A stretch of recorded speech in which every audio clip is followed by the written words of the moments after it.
A couple more callers here for Nancy Pfotenhauer, Mashantucket, Connecticut, on our Democrats line. Hi.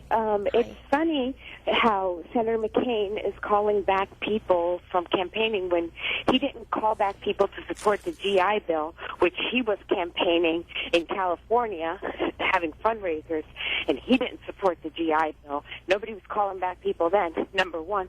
And number two, the bill that kept coming up in the Illinois Senate had to be rewritten. Once it was rewritten, it was rewritten properly, and then they were able to pass a sensible bill. And the reason was they were wanting to make doctors, to put doctors in jail. It had to be rewritten, and if you go and find it online, people can read. The American people are not as stupid as you want to make them to be. Nancy Pfotenhauer, a reaction to that? First of all, I have tremendous faith in how bright the American people are. That's why I believe John McCain will be president come November. Pertaining to the the ban on partial birth abortion, I heartily encourage people to do the research on that. The language that Senator Obama was complaining about was the same language that had passed muster in the U.S. Senate and was supported by people like Ted Kennedy.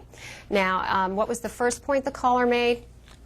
The GI Bill. I'd be happy to talk about the GI Bill. There were some real issues with the GI Bill. First of all, Senator Obama and Senator McCain have both missed numbers of votes, serious number of votes when they've been campaigning. So did Senator Hillary Clinton. That just comes with the territory if you're an elected representative running for president. But there were issues with the GI Bill that Senator McCain had, one of which was that there was no transferability of the education benefits portion of it. It was the most important aspect. If you talk to veterans, first of all, Senator McCain has done more for veterans than I think any other living member of the U.S. Senate, and the veterans know that. Nancy Pfotenhauer, we're going to wrap up here momentarily. I just want to, before we take our last caller, we're a month away or so, a little 3 weeks away from the Republican convention. Can you give us a quick preview of what Senator McCain will focus on in his acceptance speech? Sure. Let me just finish that last point. He pushed that the education benefits should be made transferable. He held the day that it was made transferable, and he supported the bill at the end of the day. That's how you get good legislation passed.